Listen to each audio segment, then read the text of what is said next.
দরজায় কড়া নাড়ছে শীত। অক্টোবরের মাঝামাঝিতে বিদায় নিয়েছে মৌসুমি বায়ু।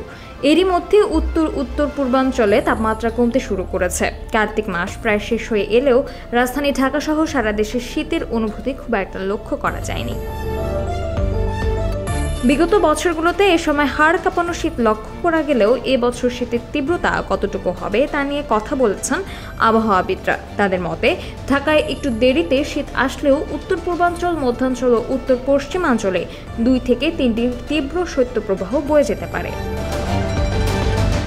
এই সময় তাপমাত্রা 4 থেকে 6 ডিগ্রি সেলসিয়াসের মধ্যে নেমে আসবে। এছাড়া 8 থেকে 10টি মৃদু থেকে মাঝারি ধরনের শৈত্যপ্রবাহ আসতে পারে। চলতি মাস থেকে আগামী বছরের জানুয়ারি পর্যন্ত দেশে 8 থেকে 10টি শৈত্যপ্রবাহ বইবে বলে জানিয়েছেন আবহাওয়া অধিদপ্তর। এ সময় দেশের তাপমাত্রা 4 ডিগ্রি সেলসিয়াসে নেমে যেতে পারে। আবহাওয়া অধিদপ্তরের দীর্ঘমেয়াদী পূর্বাভাসে এ তথ্য জানানো হয়েছে।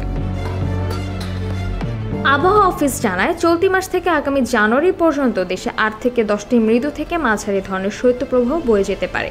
তবে উত্তর পশ্চিমাঞ্চল, উত্তর পূর্বাঞ্চল ও মধ্যাঞ্চলে 2 থেকে 3টি তীব্র শৈত্যপ্রবাহ হতে পারে। এ সময় দেশের সর্বনিম্ন তাপমাত্রা 4 থেকে 6 ডিগ্রি সেলসিয়াসে নেমে যেতে পারে। শীতের পাশাপাশি শেষ রাত থেকে সকাল পর্যন্ত দেশের উত্তর পশ্চিমাঞ্চল, মধ্যাঞ্চল এবং নদ নদী অববাহিকায় মাঝারি বা ঘন কুয়াশা এবং অন্যত্র হালকা বা মাঝারি ধরনের কুয়াশা পড়তে পারে। ঘন কুয়াশার কারণে দিন এবং রাতের তাপমাত্রার পার্থক্য কমে আসতে পারে এবং এতে শীতের অনুভূতি বাড়তে পারে বলে জানিয়েছে আবহাওয়া অধিদপ্তর।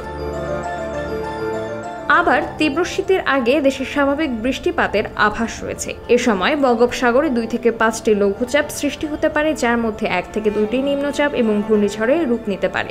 এ সময় দিন এবং রাতের তাপমাত্রা ক্রমান্বয়ে কমতে পারে, তবে দিন এবং রাতের তাপমাত্রা স্বাভাবিক অপেক্ষায় কিছুটা বেশি থাকতে পারে। সামিয়া তাবাসসুম, খবর সংযোগ।